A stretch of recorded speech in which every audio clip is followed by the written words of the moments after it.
Sino may acid reflux? Sino may GERD? Taas ang kamay. O, pag sumasakit ang tiyan nyo, malaking chance na acid reflux or GERD yon. Ito kasi yung mga mas common. Pero syempre, if symptoms persist, papacheck kayo sa doktor, baka may ibang cause. Ito yung tiyan natin. Ayan ang tiyan. Picture. Ito ang esophagus. May muscle dito yan. LES. May sphincter dyan.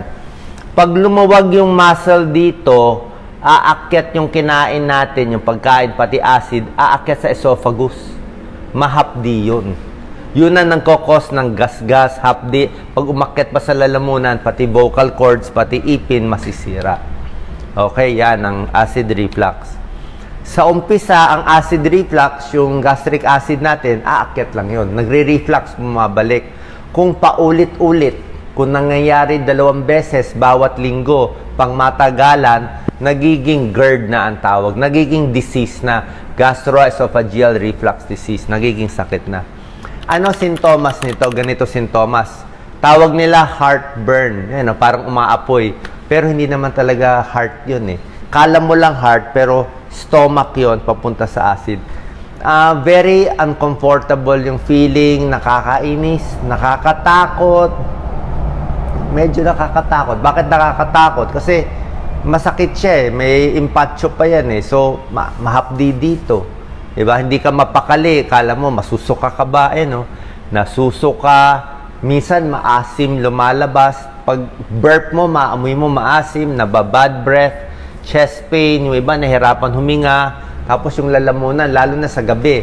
Sa gabi talaga, madalas mag-acid reflux, mag-GERD. Kasi nga, nakahiga tayo eh.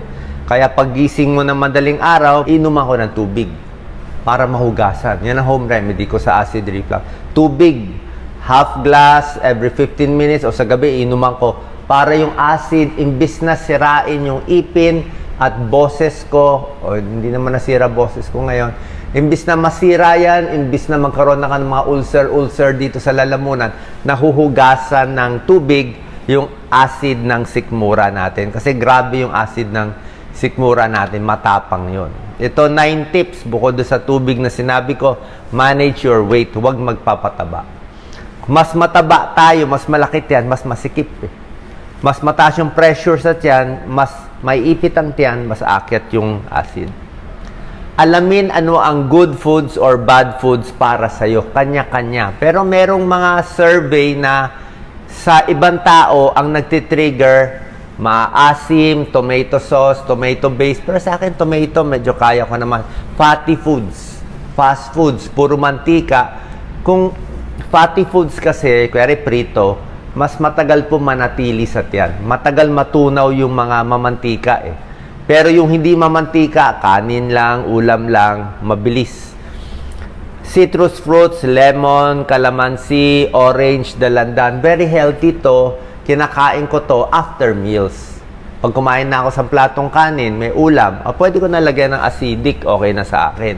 Diba? Healthy yun. Pero yung walang laman ng tiyan, tapos purong-purong lemon, calamansi, nasa sa inyo kung bakal yung tiyan nyo. Soft drinks, walang laman tiyan, kaya-kaya, pero yung iba di kaya. Caffeine, chocolate, yung sa iba, nagkakos din ng acid reflux. Sobrang spicy, sobrang anghang. Alcohol, alak. Okay, lalo na pag walang pulutan. So, gawa kayo ng journal kung saan kayo nahihirapan, yun ang iiwasan nyo. So, ang kain natin dapat konti-konti. Pag may acid reflux ka na, huwag mo na dadamihan. Kasi mas puno ang tiyan, mas puno, mas naipit, mas masikip yung pantalon mo, mas aakyat yan. Mas aakyat yung pagkain. Tapos, pag sa gabi, 3 hours after eating, bago ka hihiga. Hindi pwede yung pagkakain hihiga agad. So, 3 hours after eating, tapos paghiga, maganda nakadalawang unan. Elevate konti yung ulo, tsaka banda rito sa may shoulder. Pagkain pamparelax, oatmeal, kanin, saging, yan yung mga non-acidic na mga foods. Sigarilyo po, nakasasama Ito yung sinasabi ko kanina, lower esophageal sphincter, LES. Pag naninigarilyo, lumuluwag to. Kaya yung acid sa stomach aakyat sa esophagus hanggang dito sa lalamunan. Chamomile tea, may tulong sa akin. Masarap ang chamomile tea. Huwag lang masyadong matapang. Huwag masisikip, lalo na sa gabi. Diba? Kung may underwear na masikip, pantalon na masikip. Kasi may ipit niya. Para sa akin po, mas gusto ko yung natural remedy dito sa acid reflux and GERD. I'm sure pag pumunta kayo sa doktor, bibigyan kayo ng anti-acid, mga anti-ulcer na gamot. Kaya lang, na-try ko na rin yon. Parang, sa akin, hindi mo kasi pwede gawin yun ng pangmatagalan eh. Itong mga medicines for ulcer, baka 2 weeks lang, tigil na. Habang buhay natin to eh. Habang buhay tayo, laging acidic, pabalik-balik yan. Kaya sa akin, mas effective itong relaxation technique kumpara sa gamot. Try nyo lang. Less problema, less iniisip, wala masyadong pinoproblema, kalmado ang tiyan. Maraming meeting, working lunch, kumakain, kausap ang boss, natatakot ka. Oras na ma-stress ka, magpro-produce ng maraming acid ang tiyan. Hindi ka pa matutunawan. Kaya more relax, more kalmado ang tiyan.